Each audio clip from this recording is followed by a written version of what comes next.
Bro ಆನೆ ಸವಾರಿ ಮಾಡ್ಬೇಕು ಅನಿಸ್ತಾ ಇದೆ. ಮೈಸೂರು ಹೋಗೋಣ ಬಾ ಬ್ರೋ. ಮೈಸೂರಿಗೆ ಯಾಕೆ ಬ್ರೋ? ಯಲಹಂಕದಲ್ಲಿ ಒಂದು ಬಿಳಿ ಆನೆ ಬಂದಿದೆ. ಎಲ್ಲಿ ಬ್ರೋ? ಆ ಕಡೆ ಅಲ್ಲ ಬ್ರೋ, ಈ ಕಡೆ ತೋರಿಸು.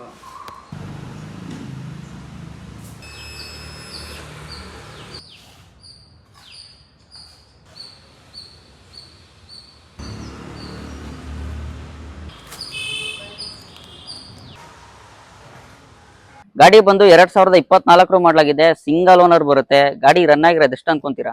ಬರೀ 1300 ಕಿಲೋಮೀಟರ್ ಅಷ್ಟೇ ನೋಡಿ. ನೀವು ಹೊಸ ಗಾಡಿ ತಗೊಳ್ತೀರಾ ಅಂತಂದ್ರೆ 4.5 ಲಕ್ಷ ಬೀಳುತ್ತೆ. ಬಟ್ ನಮ್ಮಲ್ಲಿ ಮಾತ್ರ ಕೇವಲ 3,10,000ಕ್ಕೆ ಆಗುತ್ತೆ ನೋಡಿ.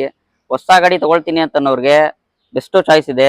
1.5 ಲಕ್ಷ ಸೇವ್ ಮಾಡ್ದಂಗೆ ಆಗುತ್ತೆ ನೋಡಿ. ಶೋರೂಮ್ ಇಂದ ಬರೀ ಒಂದೇ ಸರ್ವಿಸ್ ಆಗಿರೋದು. ತುಂಬಾ ಕಡಿಮೆ ಓಡಿರೋ ವೆಹಿಕಲ್. ಗಾಡಿಯಲ್ಲಿ ಒಂದು ನಟ್ಟು ಒಂದು ಬೋಲ್ಟ್ ಕೂಡ ಚೇಂಜ್ ಆಗಿಲ್ಲ. ತುಂಬಾ ಜಿನಿಯನ್ ಆಗಿದೆ.